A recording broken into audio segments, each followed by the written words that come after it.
Well, world lenders and development bodies have revised growth expectations for some of Africa's major economies. This with commodity prices going up. Oil this week, $78 a barrel. Great if you're Angolan or Nigerian, but it doesn't solve the problem of the structures of these economies. Nigeria, for example, without any of its own oil refining capacity. Until it has that, can it be truly competitive? I'm taking stock on Africa's ability to rise again with Anne-Marie Egtoft-Larsen from the World Economic Forum and Sia Beniza from Political Economy Southern Africa. So we've got this world which is, rather than sort of everybody being included in this fourth industrial revolution and everyone getting on the train and going in the same direction, you've got a developed world which is tearing ahead and leaving large parts of the world, some of their own societies, way behind. It's actually accentuating divisions rather than what people initially thought with the fourth industrial revolution, bringing people together.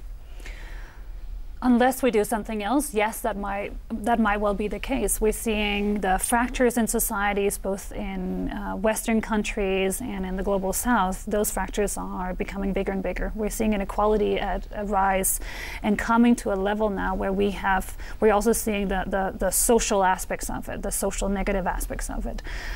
So I think the most important task for any politician and for any business leaders engaged is to figure out how do we take a path that is more focused on equality and justice, fairness, and access.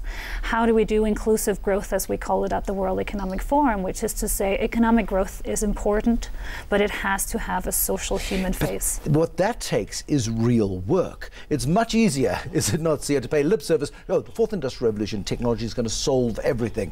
What Anne-Marie's talking about is real policy, real decisions, and real implementation by real breathing, bleeding human beings. Yeah, and I think, you know, the problem is that with technologies, there's always an unintended consequence. You know, smartphones, for example. Great technology keeps you connected. You can get your emails on your phone, etc. And a bunch of devices that you used to use in the past are now, you know, in the palm of your hand. But then people use them while driving, create all kinds of social havoc. And I think this is part of the side of the consequences of technology that people generally don't think of, because, you know, for most people, political problems or socioeconomic problems are either challenging or, you know, not very interesting. It's much more cooler to say, hey, look, we've gotten to this level of advancement scientifically and otherwise, but, you know, the socioeconomic status that we live in, the inequality that's, you know, developing and the disruption that comes from the technologies itself, we're not able to deal with. For example, you know, they've got 3D printers now, which are creatively disrupting the value chain of production. I mean, in the past, you would normally buy your goods from a retailer who orders from a factory, etc., and that already has been disrupted through global and regional value chains that are, you know, spread out throughout the world. But we never really find a way to deal with the unintended consequences of these advancements.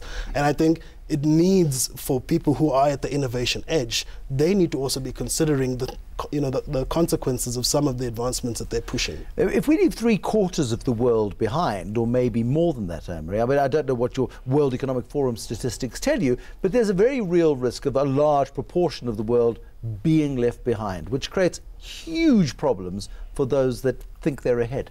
Huge conflicts. I mean, this is not a task only for African leaders. This is a global task. Shaping the fourth industrial revolution so that it is human-centered, inclusive, and create better lives for the many and not for the few. Create hopes and optimism about a better future for your children.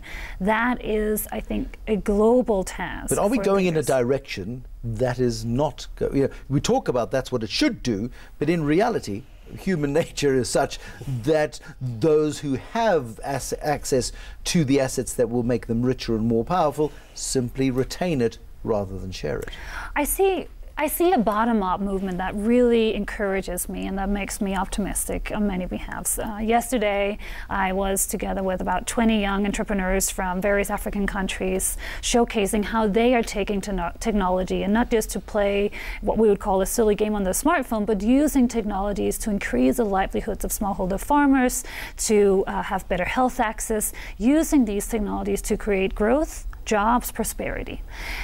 Those entrepreneurs make me optimistic on behalf of the world. The thing is, I think our political leadership organizations like my own, we need to listen to those young voices and learn from what enabling environment they are creating around innovation. And then we need to understand that we cannot just take technologies from foreign technologies and just adopt them without thinking about what ethical frameworks were they developed in, what are the biases and assumptions, how are these empowering African customers, African citizens. And I think this has to be at the forefront as well. But here's the point, yeah.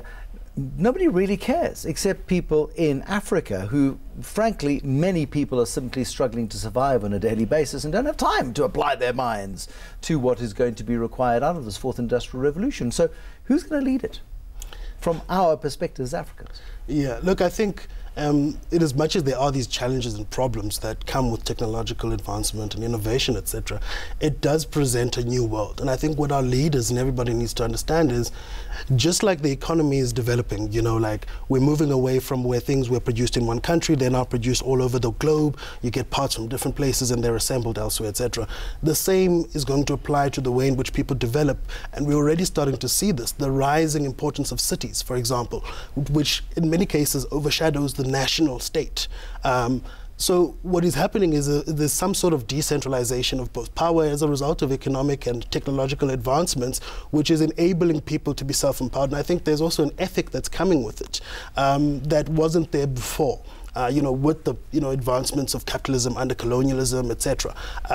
But I think it's much more of a diffuse thing. It's no longer just going to be led by, African strongmen or, the US or Europe, etc. It's becoming a much more diffused world that's led by sort of unifying human ethic in a way, if you might call it, but also enabling people to take ownership of themselves in various ways. That's what a lot of the technological advancements are doing. And I think the indictment on the people at the frontier, as to who are you innovating for, is an indictment that says we should be innovating, towards things that enable and enhance people's individual power, that enhance people's ability to sort of seek out for themselves, rather than, the world of the past where you did wait for a government or you did wait for, a job that's going to sort you out. Now people are realizing actually the economy is becoming diffused. We need to informalize, and everybody is taking on that role individually. Many people get very excited by that idea. Many more of you may be absolutely petrified by that idea. We know how the world works, or has worked up until now, and if it's worked for you,